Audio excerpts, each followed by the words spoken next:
दिव्यांग education and welfare society की जानिब से शहर मालेगांव में 3 नए अफसरान का इस्तकबाल किया गया।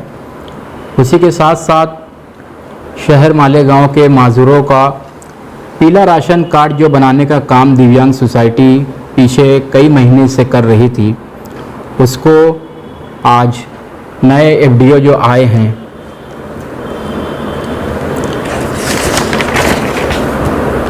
दीपक धीवरे साहब, 195 राशन कार्ड उनको सुपुर्द किया गया है।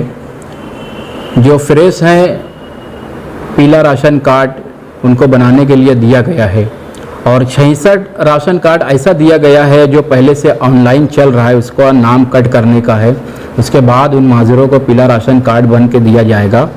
और हमारी तरफ से ऐसी मांग की गई है कि शहर मालेगांव के जितने भी माजूर हैं उनको पीला राशन कार्ड बन के जो दिया जाएगा वो अंत्योदय रहेगा। और उसी के साथ साथ जो एफडीओ के रिकॉर्ड में उसका रिकॉर्ड होना चाहिए, ताकि किसी नागहानी हालात में ऑनलाइन डेटा अगर डिलीट होता है तो उसको रिकवर किया जा सके। इन्हीं 2 मुद्दों पर आज मालेगांव के रेस्ट हाउस में नितिन सदगीर साहब सब डिविज़नल ऑफिसर और नितिन कुमार देवरे साहब तहसीलदार, दीपक धीवरे साहब फूड डिस्ट्रीब्यूशन ऑफिसर और रविंद्र दहिते साहब जो एफडीओ ऑफिस कार्यालय अधीक्षक हैं, इन तमाम लोगों की जानिब से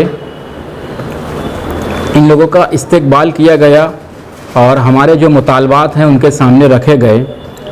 प्रांत साहब ने हमें ऐसा आश्वासन दिया है कि आपके जो समस्या है उसको हम बहुत जल्द दूर करेंगे और जितना भी राशन कार्ड बनने के लिए आप लोग दिए हो, हमारी कोशिश ऐसी है कि 15 दिनों के अंदर आप लोगों को राशन कार्ड बना के दे दिया जाएगा।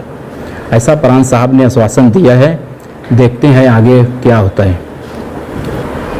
दिव्यांग सोसाइटी की जानिब से शहर मालेगांव के तमाम ही माजूरों को ये इत्तला दी जाती है कि जिस तरह पिछले साल हम अपने घरों पर झंडा लगाए थे, उसी तरह इस साल भी हमें अपने घरों पर झंडा बंधन करना है।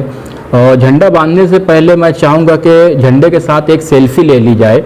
और गवर्नमेंट ने एक वेबसाइट जारी की है कि उसके ऊपर आप वो अपना फ़ोटो अपलोड भी कर सकते हैं। इसी के साथ साथ शहर मालेगांव के तमाम ही देशवासियों को दिव्यांग सोसाइटी की जानिब से 15 अगस्त की मुबारकबाद भी पेश की जाती है।